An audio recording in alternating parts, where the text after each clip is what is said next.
Hello, everyone, and welcome to the Your Mark on the World show. I'm your host, Devin Thorpe, and we're producing this episode for GoodCrowd.info today. And our guest today, we are so lucky. We are so lucky. One of my very favorite people in the crowdfunding universe, Danae Ringelmann, co-founder of Indiegogo, is with us today. Danae, thank you very much for joining us. We're so happy to have you. Thank you for having me. It's really exciting to be here. Well, pleasure's all ours. You're here to talk about Indiegogo Life. Just last month, you launched a new, what you tell us, what you call it, how you think about this new, I want to call it platform, that's probably the wrong word, for crowdfunding for personal causes. Tell us a little bit more about this. Sure. So it's actually, we were just talking about this morning, it's only been a month, but we feel like so much has happened. But as of a month ago, Indiegogo has launched a new sister platform called Indiegogo Life, which is basically bringing the best of Indiegogo onto a new platform that's focused on personal fundraisers. That's for people who are maybe raising money for a loved one or a friend that's going through a hard time, and there's some medical bills or emergency costs, or it's raising money for a celebration, or maybe even for a stranger that's in need. You can use Indiegogo to raise money. It's a very simple and easy way to reach out to your network and engage them and raise money for what you care about most. Well, this is a huge, huge space, and frankly, I've been a little bit surprised at how big, how successful, how vital this part of crowdfunding is, but it kind of seems to capture a little bit of everything. Some of it's cause-based, some of it's vacation-based, wedding-based. It kind of pulls from a lot of things, doesn't it? It certainly does. I mean, we've seen everything from campaigns raising money, for a stranger, for example, who just got out of jail and who'd been wrongfully convicted of murder 25 years ago. A stranger saw his story and saw that he only had $93 in his pocket. So he then wanted to, turn this wrong into a right, and used Indiegogo to raise $50,000 to give this man a fresh start at life. So can you imagine how important that was compared to the $93? What kind of start do you have with $93? Pretty much no start. And one of the most touching things about it was that the individual who was helped, he basically came out of jail and he said, for the last 25 years I've seen the worst of humanity, and now you and the world and the hundreds of people that have joined forces with this stranger who just saw my story and was moved by it is basically showing me the best of humanity. And I think that's what really encapsulates Indiegogo and Indiegogo Life. We also see celebratory stories. We have a young man who's the first, I think, African-American chess master, and he's the youngest African-American chess master who's trying to become a grand chess master. And so he needs to go on tour and play a certain amount of tournaments, and it's just going to cost him and his family a ton of money to go do this. But he's really passionate about chess. He's really passionate about being setting a good example and a positive example for his community, and he's really passionate about doing this. So he reached out and he's raised thousands of dollars to help him go on tour. So it really runs the gamut from people helping others in need to people just helping people celebrate the amazing things going on in life, which is why we call it Indiegogo Life. Yeah. It is interesting to me how big this really is. Can you give us a sense of the traction you're getting at Indiegogo Life? Is it taking off like you thought it would? It's certainly taking off, and better than I think we thought, than we originally anticipated. I know from when we launched Indiegogo back in 2008, it took several years for that really to grab hold. Granted, the word crowdfunding didn't exist back then, and we were the pioneers on the block, and we were trying to not just convince that Indiegogo was a great place to raise money, but we were also trying to convince the world at the time that the internet was a great place to raise money, so we had extra challenges. But I mean, I think what we've seen is we've just seen the world respond. We've seen so many campaigns launch. We're seeing a ton of activity even within the office here. We have, our head of finance is a father, and his young son is on a baseball team, and they're looking for sponsorship. So he quickly put up an Indiegogo Life campaign just to raise $1,000 that he needed to sponsor his son's baseball team, give him the uniforms that they need to go on the road and travel and go after pursue their young dreams, which is baseball. So it's been a really clean and easy way. We've seen one of the most amazing stories that have come to life just literally has happened in the last week. Many people know about a very popular blogger and Tumblr, a man by the name of Brandon, who keeps a blog called Pony, which is Humans of New York.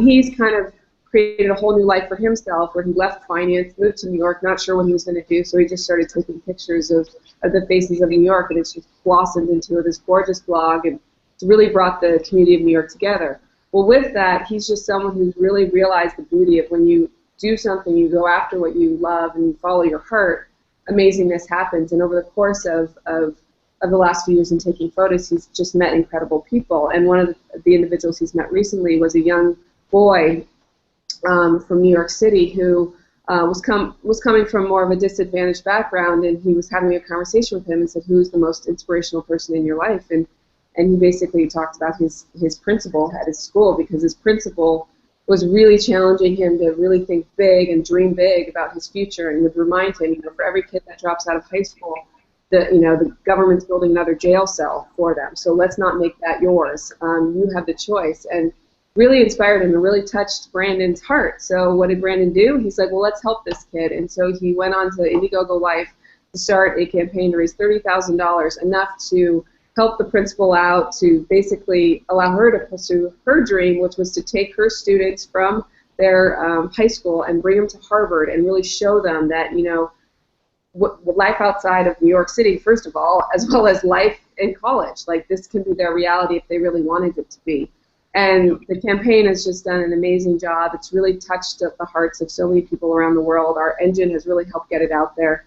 And now they've raised over $1 million, which is far more than the $30,000 that he was going for. But now they have enough to send 10 classes of students to Harvard. Plus, they're creating a scholarship fund of any money raised over $700,000. And so it's just an incredible story of how one person with an idea who sees the potential for the world to change and is not afraid to take action, is now leveraging technology and Indiegogo Life to connect with all of us around the world that share his passion and want to make an impact too. And we've just made it very easy for everyone to make that impact. And as a result, you have things like over $1 million raised for students of New York City, and helping them kind of pursue their dreams of living a life that they want to live, and not the one that society expects them to live.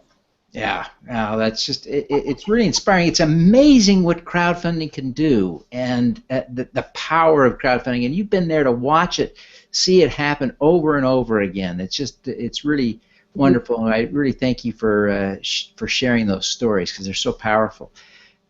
Danae, I wonder if I could just ask you a couple of questions. You launched Indiegogo now, I'm thinking 7 years ago. Am I counting right? Yeah, we just celebrated our 7th birthday. We had a cake in the office. It was exciting. So, I mean, that's a big deal. That's the training wheels are off, right? And this is a big deal. But I'm sure in those 7 years there have been times when you've been frustrated and discouraged, as well as all the days you've been excited, thrilled, and happy. But on those days when you're discouraged, I imagine that part of what helps you move forward is the example of some other person, some role model that you look to for inspiration. Who might that be? Well, I've definitely had tough days. I think that's the reality of being an entrepreneur. Especially, my co-founders and I, when we started, like I said, this was kind of a new territory. This was a world that we weren't trying to build a faster, better, or quicker or cheaper version of something that already exists. We were trying to fundamentally change finance and make it more fair and more efficient, which was needed, because the problem with the way finance worked before is that the only way to get your idea off the ground was if you were lucky enough to know somebody that had money that could help you. And most people in the world, are not from, high net worth backgrounds and have that kind of community. Most people in the world are regular people just making a good living, trying to take care of their families, and having those connections just wasn't part of their day-to-day reality. And because of that, what I think about is how many ideas went unborn that we'll never know about because of this problem with finance. I was actually just recently watching the History Channel, and I was geeking out, but they were telling the story of how Edison, who invented DC electricity, got started. Well, he happened to know a guy by the name of J.P. Morgan, who he was able to convince that this concept of electricity should exist and it could be a game changer for the world. Well, think about all the Edisons in the world that existed back then that didn't know a J.P. Morgan.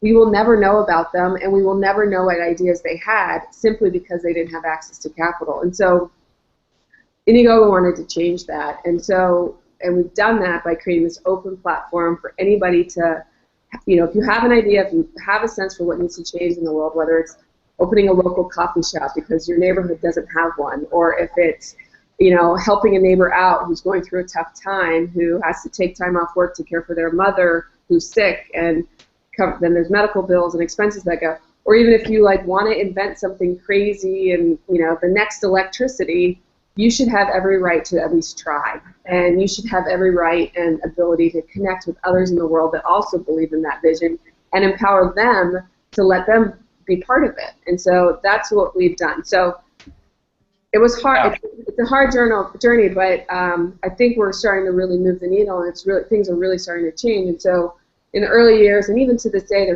there's hard days. So getting back to your question, what inspires me is it's two things. One is whenever I'm having a hard day, I actually go on Indiegogo and I watch a couple campaign videos of people who are really putting themselves out there and trying to take something from idea to reality and make it happen, because that is what we stand for. That is who we help. And when we see people really putting themselves out there, it just makes me re-inspired to pick myself back up, and whatever was bothering me or frustrating me, just let it go and keep moving forward and just figure out how do we need to keep innovating, how do we need to keep making the platform better for all of our customers.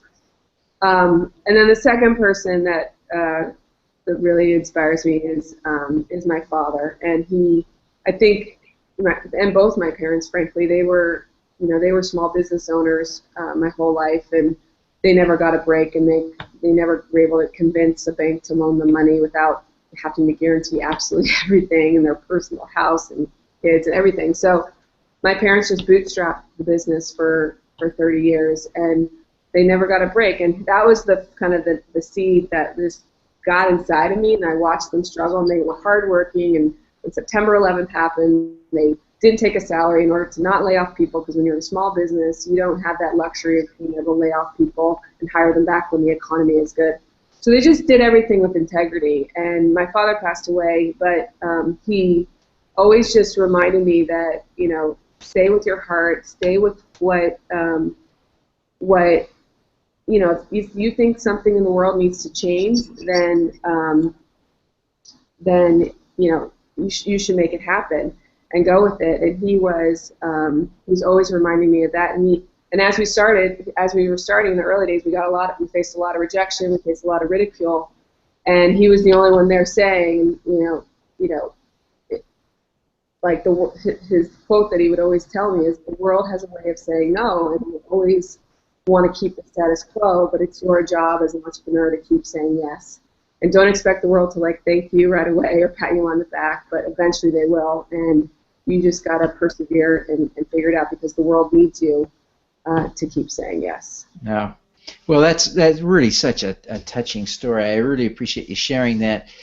You mentioned this idea of the entrepreneur, the Thomas Edison needing his J.P. Morgan, and that isn't just theory for Indiegogo. I know. I did an interview with Scott, is it Brusus, that did the solar roadways last year.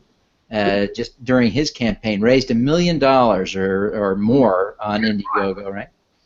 Over 2 million. Yeah, I set the record for the highest number of donations on Indiegogo, right? Could have been, yeah. So I think it was just one of that. It was that crazy inventor kind of story, and people got it. They thought that would be awesome to have the solar panels in the road. That would be a better place for them than out in our beautiful landscape. So it's a genius idea. I hope he gets traction with it. But yeah, certainly he will get a lot more than he would have without Indiegogo. We actually brought them in, he and his wife in, who are the creators, to every quarter we bring our team together for we call it an all hands. It's to go over how we did the last quarter, what our goals are for the next quarter, and just allow a lot of kind of team bonding because we're now growing quickly. It's easy to like not know everybody's name, and so just really important to keep people connected to each other because we're all trying to democratize access to capital together. And so part of that is we always bring in customers to kind of tell their story and tell how their experience was. And we brought in the Solar Roadways team to talk about it. And they just epitomized what Indiegogo was about, is two dreamers who had done years of work tinkering away on the technology, and they just really believed that, they could change the world. And I think there's that Margaret Mead quote, which is, whoever thought that, a small group of people could change the world, well, actually, that's the only people who actually do.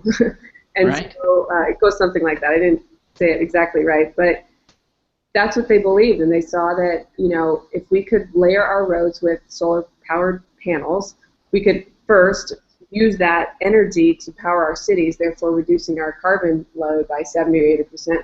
It also make the roads safer and smarter, so there's less death and accidents going on. So there's just a huge amount of benefit. Well, these were two people tinkering in a garage in Idaho, not connected to any big university with lots of funding or anything like that. And they just put it out there, and the world said we want it too. And Indiegogo is about letting the world kind of shape the world around them, the creation and ideation process. And so, and it now is the perfect example of the democratization of capital. It really is. And the President of the United States just talked about them in Indiegogo on the State of the Union. So crazy, going from like small town to president. Yeah, that is just crazy. Now, listen, why do you care about this personally? I just want to roll back the onion just a little bit. I think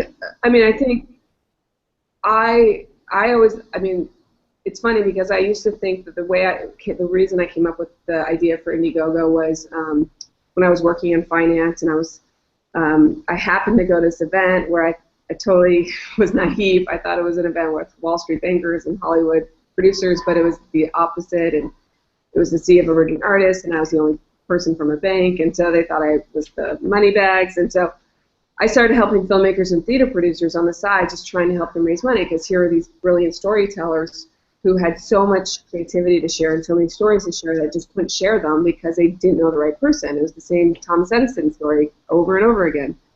But when I was actually working with a colleague and we were just talking about childhood, I was talking about my parents and my father and my mother and how hard they worked for so long.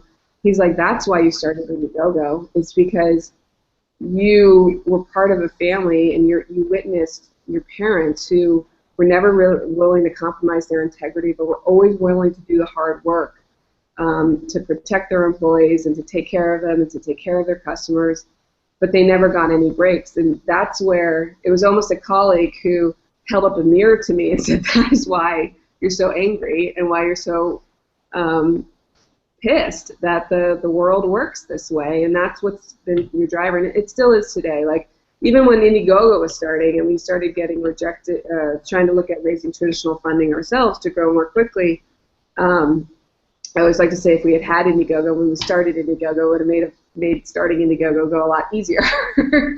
But we just had to go the slow route. But we were looking at taking on traditional capital, and over the course of 3 years, we got rejected by 92 VCs that just didn't see our vision. And with every rejection came more motivation to make Indiegogo work, because that's exactly the paradigm that we're trying to get rid of, the gatekeeping approach, which it worked for a while because it's better than nothing. The idea of having a group of individuals have capital in order to allocate, they aggregate and then they allocate it to ideas.